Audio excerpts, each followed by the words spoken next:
What if the reason a billion people cannot access basic financial services has nothing to do with how much money they have? It has everything to do with who controls the system they are trying to enter. Not poverty, not geography, not education. Control. Welcome back to Technology in a Minute. Today we are answering one question nobody in mainstream finance is asking directly. Could a decentralized financial system do for the entire developing world what the Ethiopia Commodity Exchange did for Ethiopian coffee farmers? Last episode we saw how the ECX transformed lives by removing one thing: the middleman who controlled the information. Before the ECX, traders knew the global coffee price and farmers did not. That single information gap kept millions in poverty for decades. The system was working exactly as the people at the top designed it to work. Blockchain is asking a much bigger version of that same question.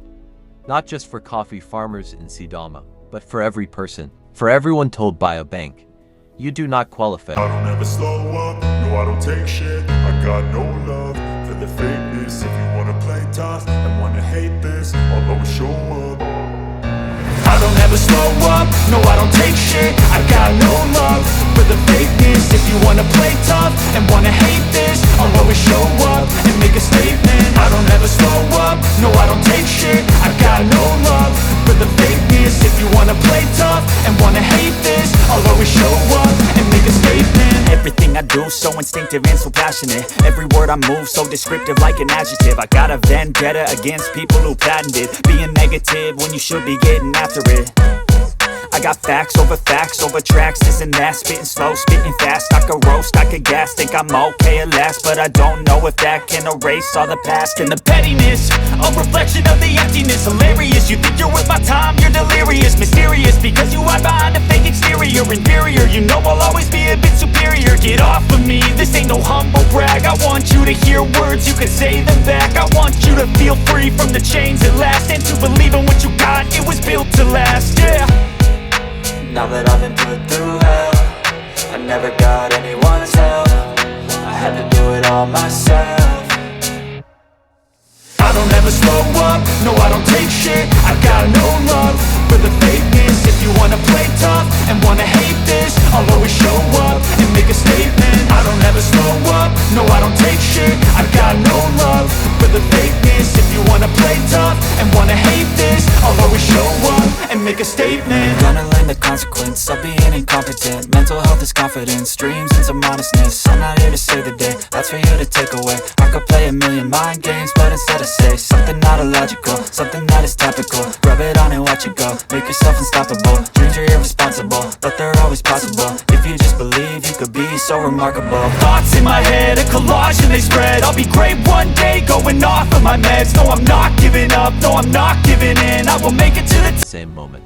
The computing power required to do that is so astronomically large that it is, for all practical purposes, impossible. Key fact: the Bitcoin blockchain has never been successfully hacked in over 15 years of continuous operation, despite being the most financially incentivized hacking target in the history of computing. That is not luck. That is what decentralization actually means in practice. One sentence verdict: blockchain is not a currency, it is a trust machine that allows to people who have never met, in different countries, speaking different languages, to transact with each other without needing a bank, a government, or any third party. Stay with me here, because this is where it connects directly to the developing world. The single biggest financial problem facing developing economies is not a shortage of money. It is a shortage of trust infrastructure.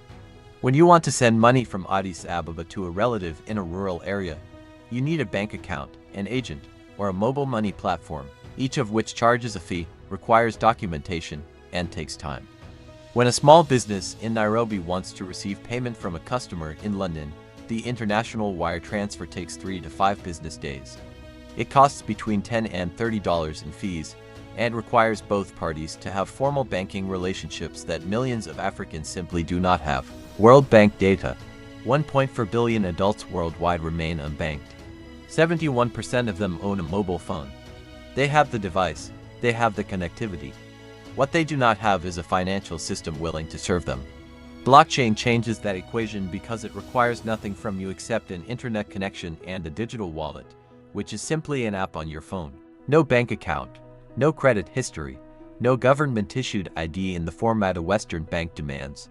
No minimum balance. No monthly fee. Your wallet address is a string of letters and numbers that you generate yourself. Nobody issues it to you. Nobody can take it away.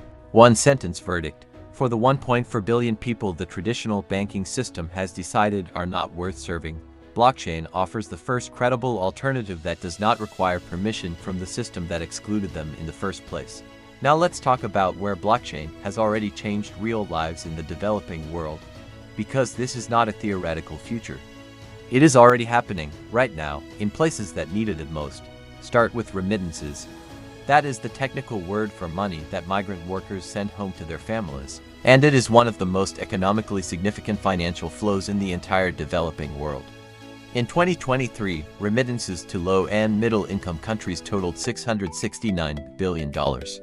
That number is larger than all foreign direct investment and all foreign aid to those countries combined.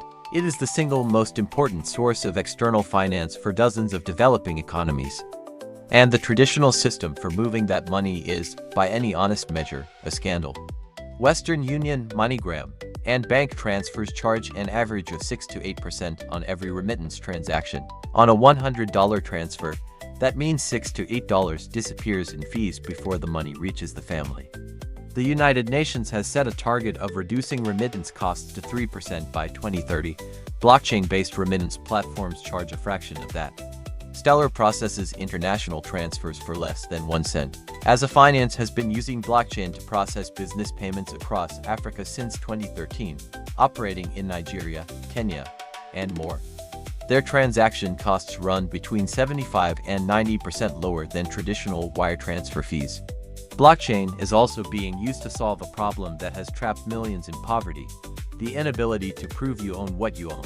In Ethiopia, land is often held through informal arrangements like family agreements that have no legal standing in court.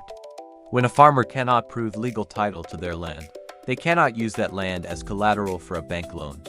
Their most valuable asset is, in the eyes of the financial system, invisible. The government of Ethiopia is exploring how blockchain can create permanent, tamper-proof, publicly verifiable records of land ownership. When a land title exists on a blockchain, it exists permanently and cannot be quietly reassigned by a corrupt official. Economist Hernando de Soto estimated the total value of informally held assets in the developing world exceeds $20 trillion. Blockchain land registries are the technology that could finally unlock that value. Now here is where we have to be honest: the gap between promise and reality is still significant. The first honest limitation is volatility.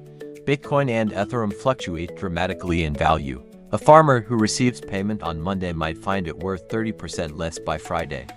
This is catastrophic for subsistence incomes. The second honest limitation is energy consumption. Proof of work requires enormous amounts of computing power.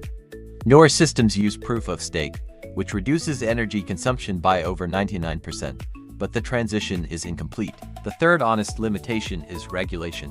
Governments range from cautious encouragement to outright bans.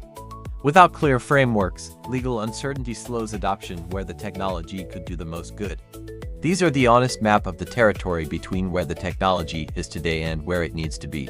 So zoom out for a second. Let's come back to the question we opened with today. Could a decentralized financial system do for the entire developing world what the ECX did for Ethiopian coffee farmers? The honest answer is, it already is, partially, imperfectly, and unevenly. Were built by people with power, for people with power, and they work extraordinarily well for that group, and extraordinarily badly for everyone else. The ECX fixed that problem for Ethiopian commodity traders by replacing opacity with transparency and replacing gatekeepers with rules. Blockchain is attempting to fix that problem for the entire global financial system by replacing centralized control with decentralized verification. The scale of what that could mean is genuinely difficult to overstate. 1.4 billion unbanked adults gaining access to savings, credit, insurance, and international payments for the first time. Remittance fees dropping from 8% to less than 1%, returning billions of dollars annually to the families that earned it. Land registries that cannot be corrupted, lost, or manipulated, unlocking trillions of dollars of dormant economic value. held by people who had no way to prove what was rightfully theirs. Ethiopia sits at the center of this story in a specific and important way. A country with over 120 million people, a young and growing population, rapidly expanding mobile connectivity. A commodity exchange that already proved the power of transparent market infrastructure. And a securities exchange launched in 2024 that is now building the next layer of that infrastructure. Ethiopia is not a passive observer of this technological moment. It is one of the places where the outcome of that moment will be decided. The engineers, economists, policymakers, and entrepreneurs who understand blockchain deeply enough to shape how it gets implemented here. Who understand both its power and its honest limitations, are the people who will determine whether this technology delivers on its promise. For ordinary Ethiopians or becomes another tool that benefits the already connected while leaving everyone else behind. Here is what you need to remember from today. Blockchain is a decentralized database, a trust machine. It is already being used to reduce remittance costs from 8% to less than 1% for millions of migrant workers sending money home. It is being piloted for land registries that could unlock trillions of dollars of informally held assets in developing economies. And it faces real, honest challenges around price volatility, energy consumption, and regulatory uncertainty that the next generation of builders needs to solve. The question of whether blockchain can do for the world what the ECX did for Ethiopian coffee farmers is not yet answered.